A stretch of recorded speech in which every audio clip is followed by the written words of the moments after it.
Ever wondered where the jolly figure of Santa Claus originated from? Let's travel back in time all the way to the year 280 AD, to what is now known as Turkey. Here we find a monk named Saint Nicholas, a man dedicated to helping the poor and the sick. He was renowned far and wide as a protector of children and sailors. By the time of the Renaissance, his fame had spread throughout Europe, making him one of the most popular saints of the era. But how did Saint Nicholas cross the ocean to America? Well, it was through Dutch immigrants who carried with them the legend of Sinterklaas, their version of Saint Nicholas, in the late 1700s.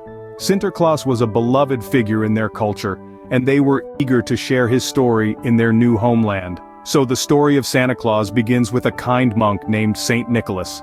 But how did he transform into the jolly figure we know today? While the story of Santa Claus starts with Saint Nicholas, his image has changed over the centuries.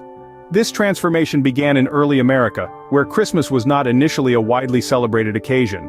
However, the 19th century saw a shift, with a series of poems and stories reshaping the holiday and giving our beloved Saint Nick a new look.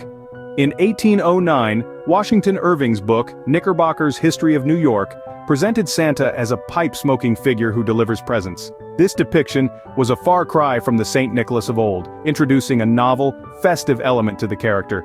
Then in 1822, Clement Clarke Moore's poem, A Visit from St. Nicholas, further popularized this transformation. Santa was no longer just a saintly figure but a jolly old elf who travels in a sleigh pulled by 8 flying reindeer. This image stuck, and Santa's transformation from a humble monk to the magical figure we know today was well underway. From a simple monk to a jolly old elf, Santa's image was evolving. But one man would give him the look we all recognize today.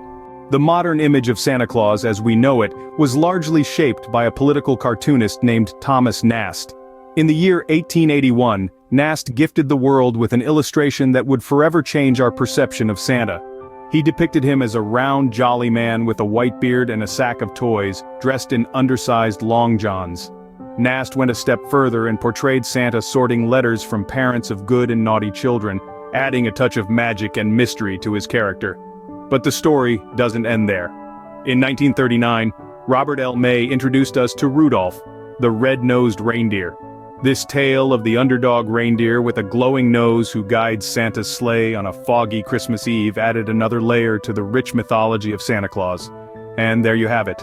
From a humble monk to the jolly figure we all know and love, Santa Claus has certainly come a long way. So, the next time you see Santa, remember the centuries of history behind that jolly old man with his sack of toys. Comment below on how you liked this video and please don't forget to subscribe.